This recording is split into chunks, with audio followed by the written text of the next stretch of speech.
که د سمندرونو دا ټولې مالګینې اوبه خوږې شي نو څه به پیښ شي؟ زمونږ ځمکه 80% اوبو پوښلې. تاسو دا لوی سمندرونو ته وګورئ، څومره ډېرې اوبه دي. خو حیرانوونکې خبره دا ده چې دا ټولې اوبه د څښلو وړ نه دي او خورا مالګینې دي. د ځمکې یوازې 3% اوبه د څښلو وړ دي او له هغو څخه هم ډیره برخه د لاسرسي وړ نه ده. خو که د نړۍ سمندرونه په خوږو او د څښلو په اوبو بدل شي نو څه به وشي؟ شاید دا تاسو ته ډیره عادي خبره ښکاره شي، خو که په رښتیا هم د سمندرونو اوبه له مالګینې حالت څخه راووځي او خوږې شي نو پوهیږئ چې څه به پیښ شي؟ راځئ لومړی به دا درته ووایم چې سمندرونه په اصل کې ولې مالګین شول. شاوخوا 4 میلیارد کاله مخکې د ځمکې ټولې اوبه خوږې وې، خو کله چې د ځمکې سطحه سړه شوه او بارانونه پیل شول، اوبه د ډبرو او غرونو په سر وبهېدې. همدغه اوبو د ډبرو منرالونه ورو ورو حل کړل او سیندونو دا منرالونه سمندرونو ته یوړل، په ځانګړي ډول سوډیم، کلوراید، مګنیزیم، کلسیم او پوټاشیم.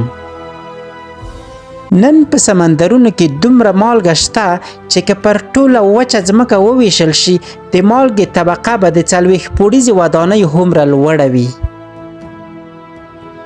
اوس پوښتنه دا ده که د سمندرونو اوبه خوږې شي، مطلب د څښلو وړ شي، نو څه به پیښ شي؟ د سمندري ژویو یا حیواناتو بدنونه ډیره مالګه لري. که هغوی خوږو اوبو ته واچول شي او یا هم د همدې سمندرونو اوبه خوږې شي، نو د دې ژویو د بدن مالګه به د پوستکي له لارې ووځي، نسجونه به یې زیانمن شي، خپل فعالیت به له لاسه ورکړي او کبان به ټول مړه شي. بیا به د خوړو ټوله سلسله ونړیږي، انسانان به د خپلې مهمې غذایي سرچینې څخه بې برخې شي. هغه حیوانات چې خوراک یې پر کبانو ولاړ دی له منځه به ولاړ شي. شاوخوا 700 میلیونه انسانان به خپل اصلي عاید له لاسه ورکړي او لوږه، فقر او حتی مرګ سره به مخ شي. د سمندرونو د اوبو خوږول به د نباتاتو پر ژوند هم ناوړه اغیز وکړي. سمندري الجی یا واښه د فوټوسنټیز په بهیر کې مهم رول لري. هماغه بهیر چې زموږ سیارې ته اکسیجن برابروي. هغه الجی چې د سمندر له مالګینو اوبو سره عادت دي په خوږو اوبو کې به مړه شي. دا معنا لري چې اکسیجن به کم او کاربن ډای اکساید به زیات شي.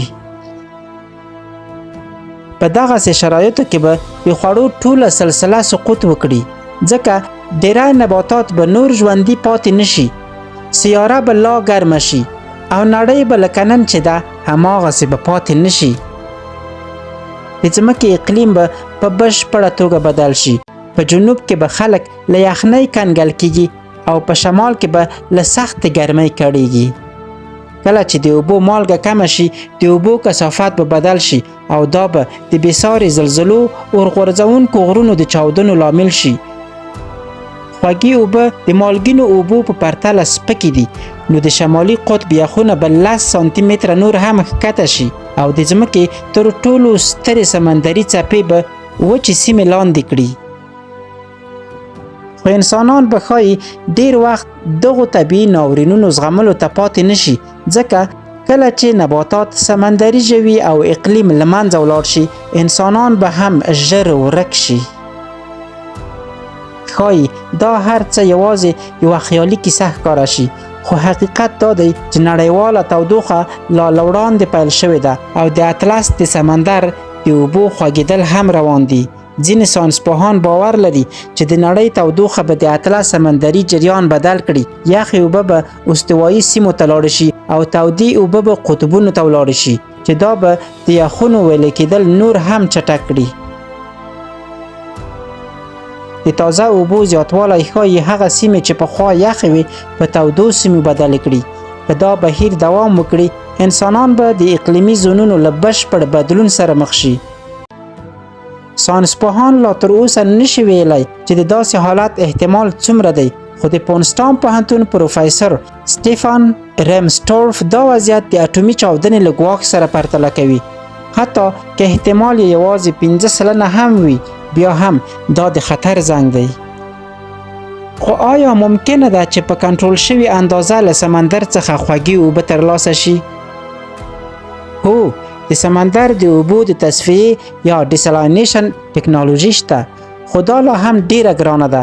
د تقطیر او د ریورس او سموسس طریقې ډیره برېښنا غواړي او فلټرونه ژر بندیږي. سربیره پر دې هر کال تر 3 میلیارډو زیات کبان او سمندري ژوي د دغو فابریکو له امله له منځه ځي او پاتې مالګین فاضله مواد بیرته سمندر ته اچول کیږي چې د سمندري ژوند لپاره زیانمن دي. خو ساینسپوهان لا هم د غوره حل لارې په لټه کې دي. په 2019 کال کې بریتانوي ساینسپوهانو د ګرافین لومړنی فلټر جوړ کړ او په 2018 کال کې د ټکساس او استرالیا پوهنتونونو څېړونکو نوې غشایي ټکنالوژي وړاندې کړه چې په لږې انرژۍ سره ډېرې اغېزمنې خوږې اوبه تولیدوي. کاناډایي او استرالیایي څېړونکو حتی د لمریزې انرژۍ پر بنسټ داسې وسایل جوړ کړي چې نږدې 100 سلنه موثریت لري. په دغو وسایلو کې مالګه جلا کیږي او خوږې اوبه راټولیږي. خو تر اوسه دا ټکنالوژي په صنعتي کچه بشپړه بریالۍ نه ده ثابته شوې.